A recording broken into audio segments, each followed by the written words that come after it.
Je vous accueille sur la terrasse. Bienvenue. Bienvenue sur la terrasse chez l'aubergiste. Vous êtes toujours le bienvenu. Aujourd'hui, je vous raconte une histoire.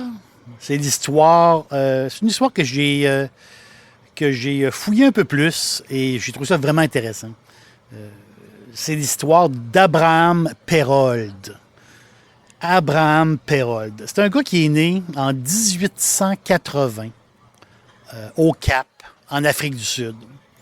Il a fait des études de mathématiques, il a fait des études de physique, mais c'est vraiment la chimie qui l'intéressait le plus. Et il a décidé de pousser ses études encore plus loin. Il est allé faire un doctorat. Et pour ça, il s'est déplacé en Allemagne. Donc, il est parti de l'Afrique du Sud, il est allé en Allemagne compléter son doctorat. Mais rendu là-bas, après ses études, ben, il en profite. On va visiter l'Europe de l'Ouest. Donc, il décide d'aller voir du pays un peu. Il décide d'aller explorer. Donc, il va en France. Donc, il est allé là assez longtemps pour apprendre le français, quand même. Il a appris le français.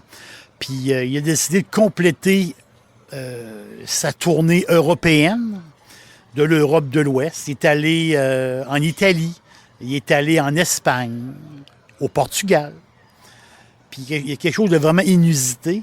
C'est que chaque pays qu'il a visité, bien, il a appris la langue du pays. C'est incroyable. Hein?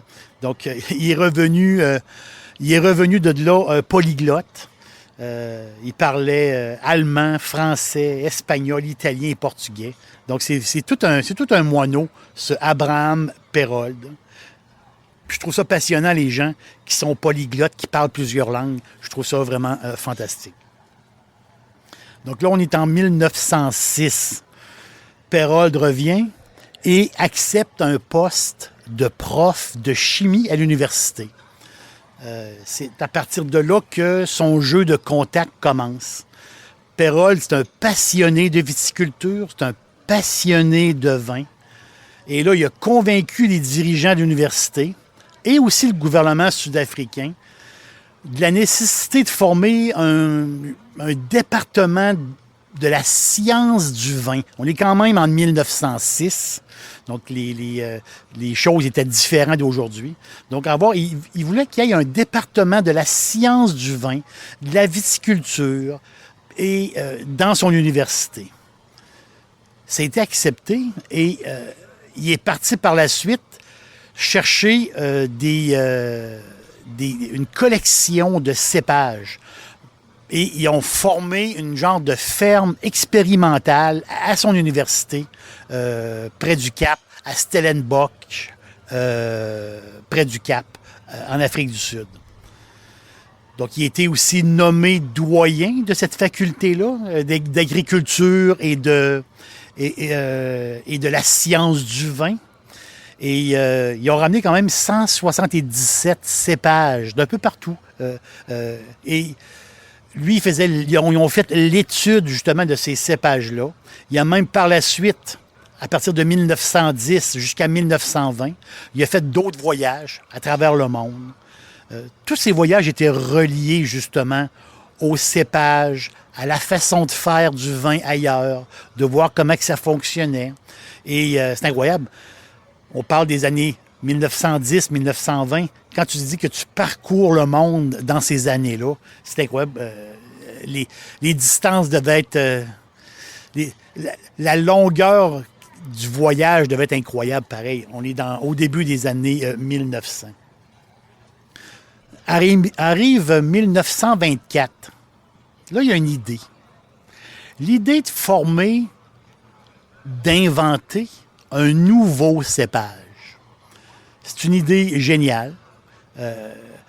Il décide de prendre le pinot noir, donc la finesse du pinot noir, et de le mixer avec le cinsault, avec la robustesse du cinsault. Autrement dit, un raisin qui va avoir la qualité des deux. Donc, la douceur, le fruit, le velours. On le sait, les amateurs de pinot, hein, J'en suis un. Donc, cette douceur, ce fruit, le velours qu'on va chercher dans le pinot. Donc, imaginez-vous la qualité du pinot noir, et le cinsault, qui est un raisin très productif, très fertile, qui donne beaucoup, beaucoup de jus et qui est très résistant. Et aussi, ce qui a un côté pratique, le cinsault, c'est que c'est un raisin qui peut être consommé comme raisin de table aussi. Donc, très pratique. Donc, un côté pratique du cinsault. Imaginez, c'est un rêve, ça. Beaucoup, beaucoup de jus de grande qualité, parce que le cinsault fait beaucoup, beaucoup de jus, mixé avec le pinot, donc beaucoup de jus de grande qualité. C'est un vrai rêve. Et oui, ça a été réussi. Son nom, Pinotage. Pinotage. Pinot, mais Tage. Tage pourquoi? Parce que le cinsault était surnommé Hermitage. C'était le nom du cinsault en Afrique du Sud. Il l'appelait l'Hermitage. Donc, le nouveau cépage s'appelle Pinotage. Donc, il a été inventé en 1924. C'est un bébé, c'est un nouveau cépage. À petite échelle, c'était un succès, un très, très beau succès à petite échelle. Mais là, notre gars décède. Pérold décède. Et au début, on était au début des années 40. Il décède et les plans de pinotage sont tombés dans l'oubli, dans les jardins de l'université. Les plans sont restés là, comme ça, sans que personne en parle trop. Il y avait 4 plans. Il y avait 4 plans de pinotage.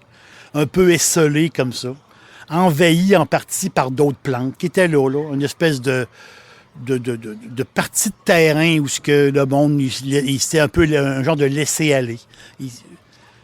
Et là, cette espèce de partie de terrain-là, à l'université, ça devait être rasé pour faire d'autres choses. Mais là, il y a un jeune professeur qui s'est rendu compte qu'il y avait des plants de vigne. Oui, les fameux plants de vigne, les plants du cépage, le fameux pinotage qui sont là. Donc, on ne va pas les raser. Donc, ils ont été sauvés. Après ça, il y a eu un travail incroyable de bouture, de greffe. Et cette vigne-là a prospéré. C'est dans les années 50 qu'il y a eu les premiers vignobles en Afrique du Sud, dans les années 50, bâtis assez grands pour une production commerciale. Il y a 2 maisons qui se sont risquées dans les années 50. Bellevue Wine Estate et Cannon Cop. K-A-N-O-N-K-O-P. C'est des noms qu'on voit encore aujourd'hui. On peut s'acheter un Cannon Cop et Bellevue Wine Estate. C'est les 2 dans les années 50 qui ont pris le risque, qui se sont lancés dans l'aventure du cépage inconnu, du nouveau cépage. Bien, leur audace a été récompensée. En 1959, Cannon Cop a gagné le premier prix comme nouveau produit dans un gros wine show sud-africain. À l'époque, c'était vraiment spécial. C'était un nouveau cépage. Et l'année suivante, c'est Bellevue qui gagne pour un 100% pinotage. C'est devenu une révélation. Quel est ce nouveau cépage? On est dans les années 50, début des années 60. Un nouveau cépage est là et il gagne des prix. C'est incroyable. Suite aux médailles, il y a beaucoup de producteurs qui se sont lancés dans le pinotage. C'est normal, c'est facile. Facile de culture. Donne des très bons rendements. Il donne beaucoup de jus. Cependant, la vinification demande un savoir-faire. C'est facile de faire du pinotage. Je peux en faire, moi. Vous pouvez en faire. Tout le monde peut faire du pinotage. Mais c'est difficile d'en faire du bon. Les mauvaises langues, à l'époque, disaient On fait beaucoup de pinotage, mais c'est comme si c'était du vinaigre de framboise. Ils l'appelaient quasiment le vinaigre de framboise parce que le pinotage, beaucoup de pinotage était très, très ordinaire. Ça donnait des vins très ordinaires. Mais tout est dans le travail. Tout est dans le travail du pinotage. Là, tout est là. Aujourd'hui, c'est 6 de l'encépement. 6 de l'encépement en Afrique du Sud, c'est le pinotage. Souvent, aujourd'hui, il est utilisé aussi en montage. Ils vont le mettre avec le cabernet. Ils vont le mettre avec le merlot pour faire d'excellents vins. Mais ceux qui ont la main, ceux qui peuvent faire ils font des produits formidables. Il y a un doigté avec le pinotage. Il y a un doigté vraiment là. Qui dit pinotage dit bon prix. Parce que oui, il y a beaucoup de jus. Hein? Ça donne beaucoup de jus. Il y a du jus, il y en a en masse. Il y en a en masse. Il y a un petit pinotage que j'aime beaucoup. Ça fait plusieurs fois que je l'achète et je suis jamais déçu. Je l'adore. Son nom, je l'appelle mon petit, mais en réalité, c'est son nom. Petit. On va le dire à la française. Petit. Donc, 14 % d'alcool, mais on ne ressent jamais l'alcool. Jamais, jamais. On va le servir frais un peu, juste un petit peu rafraîchi, là. Juste un petit peu rafraîchi. Et il va faire on met une bouteille, on rouvre la terrasse, on met du petit. Je vous ai dit, les bouteilles vont se vider automatiquement. C'est bon, c'est incroyable. Et la belle histoire aussi, l'autre belle histoire, ben c'est que le vignoble qui nous offre le petit, ben c'est une jeune famille. C'est une famille, en 1993, c'est une jeune famille qui ont pris possession en Afrique du Sud d'une maison de campagne. C'est une maison de campagne vacante, mais ils voulaient changer de vie. Ils voulaient aller à la campagne. Sans trop le savoir, durant la vente aux enchères, c'était vendu aux enchères. Une maison assez fatiguée. Sans trop le savoir, durant la vente aux enchères, ils ont eu les détails. Ils ont dit, oui, ça va prendre beaucoup de rénovation à cette vieille maison-là. Mais il y avait aussi quelque chose qui venait avec, un vignoble abandonné, complètement abandonné, qui venait avec la maison. Mais cette jeune famille-là ont acheté la maison et depuis 1993, Ken et Teresa, ont travaillé comme des fous pour redonner une noblesse à cette terre-là et à cette maison-là. Aujourd'hui, c'est un super beau petit domaine. Leur nom de famille, c'est les Forester.